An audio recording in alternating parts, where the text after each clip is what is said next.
Hello guys, I'm Tom, and today we're going to find out who the Grabber really is. One of the most disturbing faces of modern horror has returned from the shadows. A killer who, in a very short time, rose from anonymity to the very top of the contemporary horror pantheon. His image is unmistakable. The rigid silhouette, the pale skin beneath a demonic mask, and that carved smile that seems to mock fear itself. His mere presence chills the blood. And his mask, yes, the sinister Grabber, the predator from the Black Phone, has already etched itself into the collective memory as a new emblem of fear, as recognizable as Ghostface, Freddy Krueger, or Michael Myers. From the first trailers of the sequel, the tension was palpable. The audience felt it immediately. Something dark was breathing again on screen. The Grabber had not spoken his last word. This time, he would return to torment the Finney siblings and Gwen Blake, but not as a man, not as a human shadow, but as something far worse. A vengeful force released from beyond death, an incorporeal, almost demonic presence, driven by a single purpose: to punish those who dared to challenge him. The film never gives direct answers about how he manages to return, but it scatters clues that feel like whispers through the cracks of reality. Visual fragments, symbols, and details that, when pieced together, reveal a truth darker than it seems. The Grabber is no longer merely a serial killer. He is an entity, a vengeful echo born from pain, hatred, and fear that transcended flesh to become something eternal. A spirit that seeks no redemption, only repetition, returning again and again to the cycle of suffering that birthed him. But before we try to decipher his resurrection, before analyzing how evil refuses to die, we have to go back to the beginning, to the origin of the monster, to the man who existed before the mask. His real name was Albert Shaw, a mediocre illusionist, a children's party magician who hid his demons behind a colorful costume and a handful of balloons. Behind his forced smile, there was an abyss. Both in the original movie and in Joe Hill's short story, we learned that his childhood was hell, a maze of punishment, humiliation, and fear. Under the control of an abusive father, Albert and his brother grew up in a home where pain was a daily language. Their father had created a sadistic punishment he called the naughty boy, a twisted game that involved locking the children in the basement for hours or even days, where any attempt at resistance was met with inhuman brutality. That basement, dark, damp, and windowless, would become the eternal symbol of his trauma. There, among muffled screams and silent tears, something inside Albert broke forever. Over time, that fracture did not heal. It deepened. It became a void that could only be filled by repeating his own pain. Like so many monsters in horror, Shaw was not born evil. He was shaped by violence. And over the years, he became a distorted reflection of his father, perpetuating the same cycle of punishment that had destroyed him. The sequel, however, expands his story in a disturbing way. It shows us a previously unseen facet, the years leading up to the murders that terrorized Denver. Before becoming the Grabber, Albert worked at a remote Christian camp for children and teens called Alpine Lake Camp, hidden among the pines and snowy mountains of Colorado. During the cold winters, he was one of the few who remained, responsible for maintenance and for keeping an eye on the younger campers. Among the other staff and campers, he had a colorful nickname, Wild Billy Hickok, or simply Wild Billy. The name suited him because of his tool belt, which gave him an out-of-time cowboy vibe, and his erratic, unpredictable, almost volatile nature. Sometimes he seemed kind and playful, but a look, a silence, or a misplaced word could change something in him. As if within him there were a sleeping animal, waiting for the slightest provocation to awaken. And it awoke. In the winter of 1952, the madness he had tried to contain for years finally consumed him. What began as a quiet maintenance routine turned into a night of absolute horror. 3 children were murdered in atrocious ways. One was decapitated with an axe, another thrown into the industrial kitchen ovens, and the third had his face smashed with a log. Police reports of the time spoke of an unexplainable outburst of violence. But for those who knew Shaw, this violence was not new. It was simply the inevitable outcome of a soul corrupted since childhood. After the massacre, Albert hid the bodies under the ice of the lake, right where campers played, slid, and fished during the summers. That lake, once a scene of laughter and games, became a frozen cemetery, a silent grave holding the secret of his madness. Over time, the frozen water began to take on a disturbing symbolism. For some, it reflected death itself. For others, it was a portal, the exact point where Shaw's humanity disappeared and where something else, something that does not belong to this world, began to take shape. Since then, the name Wild Billy became a whispered legend among the locals. The elders said that during winter nights, distorted laughter could be heard beneath the ice, that the camp lights flickered when the wind blew from the lake, and that if one listened closely enough, the tapping of a phone could be heard, a phone that should no longer ring. Because evil, once born, never truly dies. It only waits for the right moment to return. It is said that before becoming the monster the world would come to know as the Grabber, Albert Shaw stood out for a skill that seemed almost harmless, but which over time would become unsettling. He was an exceptional ice skater. While the other kids at the camp barely managed to glide without falling, Albert floated over the frozen lake with a grace that seemed supernatural, spinning and sliding as if the ice obeyed his every movement. For him, that lake was not just a place for fun. It was a sanctuary, a place where he could feel control, where his mind found a disturbing calm, until that same lake became the stage of his horror. In winter, the lake gleamed like a mirror, reflecting the gray sky and the surrounding pines. No one imagined that beneath that smooth, deceptively calm surface lay unthinkable secrets. Albert knew every crack, every bubble trapped in the ice, every tool from the shed used to maintain the rink and break the ice. That familiarity, that intimate relationship with the lake, allowed him to accomplish the unimaginable, hiding the bodies of 3 children beneath the ice. No one ever saw them again. Neither the authorities, the staff, nor the campers could have imagined that crystal-clear mirror served as a grave. The northern mountain ice was so thick that piercing it would have been impossible, and to them, the children simply vanished. After that cursed winter, Alpine Lake Christian Camp closed its doors indefinitely, becoming a haunted site, an indelible chapter in local history. The older residents still whisper about it, recalling the laughter that once echoed over the ice and how that laughter was silenced forever. Years later, Albert Shaw resurfaced in Denver, attempting to rebuild a life that could never be normal. For a time, no murders were recorded, and it seemed the monster was dormant. But, like any dark force, evil does not rest for long. In 1978, the silence was broken. With it came the darkness, colder, more calculating, more inhuman than before. Many believe, however, that Shaw never truly stopped killing. That between the camp's closure and his new identity as a children's party magician, he continued hunting in the shadows, moving from place to place, leaving barely a trace. Because it is impossible to imagine that someone with his level of depravity could simply stop. Albert Shaw's mind did not function like that of an ordinary man. Every trauma, every cruel game of his childhood had become a pattern that needed to repeat itself, a compulsion driving him to recreate his own suffering and that of others. In the original film, this wandering nature becomes evident.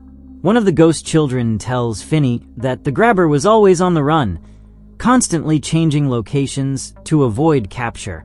But it also reveals something more, that the killer kept him alive because of a twisted rule in his perverse naughty boy game. According to his own sick rules, he could not kill until the victim misbehaved. Until that moment arrived, the game remained paused and death suspended. In the sequel, that ritual takes on a much darker and supernatural dimension. The naughty boy murders cease to be mere acts of cruelty. Without Albert even knowing it, they become dark rituals that connect him to something far more sinister. The bodies of the children from the lake, never found or buried, become a focal point of cursed energy. From there, the grabber would have sealed an unconscious pact with forces that transcend life and death, emerging transformed as a demon, not a man, but an entity of hatred and vengeance. All that energy remained anchored to the camp. The spirits of the children, trapped between ice and darkness, linger there, unable to rest. Their perpetual fear acts as fuel, feeding Shaw's spectral existence. Every scream, every tear, every nightmare he projects onto his victims increases his power. In that place, his presence is almost tangible, as if horror itself had absorbed his humanity to become an inseparable component of the terrain. The returning grabber is no longer a man. He admits it himself. He descended into hell, and there, he lost what little humanity he had left. Empathy, compassion, mercy, all vanished. The only things that endured were hatred, fury, and an infinite desire for revenge. Now, his goal is not to kill for pleasure. He wants to destroy, to break Finney Blake, the boy who once defied him, and Gwen, his sister, whom he blames for his own damnation. In his twisted mind, Finney forced him to murder his brother Max, an act that marked him forever. That is why he seeks vengeance not only with blood, but with pure pain, destroying everything his victims love, feeding his demonic power with every tear and every scream. Killing Gwen is not just an act of revenge. It is another ritual, a method to absorb the survivor's suffering. The more pain he inflicts, the stronger he becomes, because the grabber no longer kills to satisfy sadism. He kills to feed his supernatural essence. In this way, Albert Shaw transcends the category of murderer. He rises to the level of horror legends like Freddy Krueger, entities that feed on fear, capable of crossing the boundary between dreams and reality. Like Freddy, the grabber invades the minds of his victims, particularly Gwen's, tormenting her in her nightmares and causing real physical harm. In one of the most chilling scenes, Gwen becomes trapped inside one of the camp's furnaces, engulfed in flames while her real body begins to burn. In others, the grabber tries to suffocate or mutilate her, as if each projected nightmare were a physical extension of his hatred.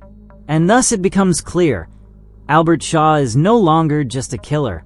He is a demon born of fear, pain, and ice. A cursed echo that found a way to return from hell, ready to continue his eternal and twisted game of the naughty boy. It is also suggested that the grabber has not lost his connection to the camp.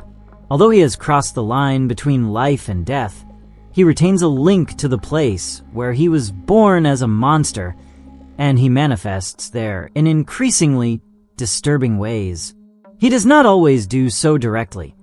Sometimes it is in small, subtle, almost imperceptible details. A crackling sound over the snow, a shadow that seems to move where it shouldn't, a whisper lost in the wind. But at other times, his presence reveals itself in ways so clear that it chills the blood. One of the most unsettling appearances occurs through the black phone by the lake, a device that should be dead. No signal, no power, seemingly useless. Yet, inexplicably, it rings again. Just as it did with Finney in the first film, the sound is not merely a ring, but a harbinger of terror. On the other end, distorted murmurs, deformed laughter, and barely audible threats filter through the static. The grabber also uses other means. Armando's radio becomes a channel for spectral communication. Interference, buzzing, and distorted voices emerge from it, as if the very air vibrated with his hatred. These are signs that he has not abandoned the place. His presence is not merely a memory. It is a force acting, invisible though it may be, upon everything around him. And there are even more disturbing moments. During a sudden blackout, the camp is plunged into total darkness, a void that seems to absorb even sound. When the lights return, Armando discovers something terrifying. A snowman drawn on the window with the twisted, empty smile characteristic of the grabber. That simple figure is a signature, a silent warning. It shows that, although limited by his ghostly state, he can still affect the physical world, leaving traces of his presence. But his power is strongest at the place where the bodies of his victims rest, or attempt to rest. There, in the frozen depths of the lake, his energy concentrates and magnifies. The fear of the trapped spirits feeds his essence. The more tormented they are, the stronger he becomes. Every crack of the ice, every echo of the wind across the surface, seems like an extension of his fury. At the climax of the story, that energy is fully unleashed. The furious spirit of the grabber materializes, wielding an axe that glows with a spectral light, moving with unnatural agility, almost floating above the ground. No one sees him clearly, but everyone feels his presence. An invisible weight, latent violence, the pure rage that defines him. Within seconds, he injures several people, nearly strangles Finney, and tries to drag Armando beneath the frozen surface. Each attack demonstrates the same truth. His power emanates from the terror and suffering of the murdered children's bodies. However, even an entity like him has weaknesses. 2, to be exact. The first is Gwen, who retains some ability to confront him within her own dreams. There, in a dreamscape, where the grabber moves with absolute freedom, she manages to challenge him, break his rules, and weaken him from within. The battle becomes mental, almost ritualistic. His strength is not invincible if someone can resist the terror she projects. The second weakness lies in the physical world. When the bodies of his victims are finally found and removed from the lake, his connection to the place is broken. The energy that sustains him gradually dissipates. Although he remains invisible, his vulnerability increases. It is in this state that Finney faces him for the last time, striking, knocking him down, and leaving him completely neutralized. As the children's spirits regain peace, the cycle of power collapses. Fear, his fuel, extinguishes, and with it, the force that kept him alive. In this universe, fear is energy, and when it fades, the demon dies with it. The ending is both brutal and symbolic. After receiving an axe blow to the head and being repeatedly beaten on the ice, the grabber falls defeated. But his end is not simple.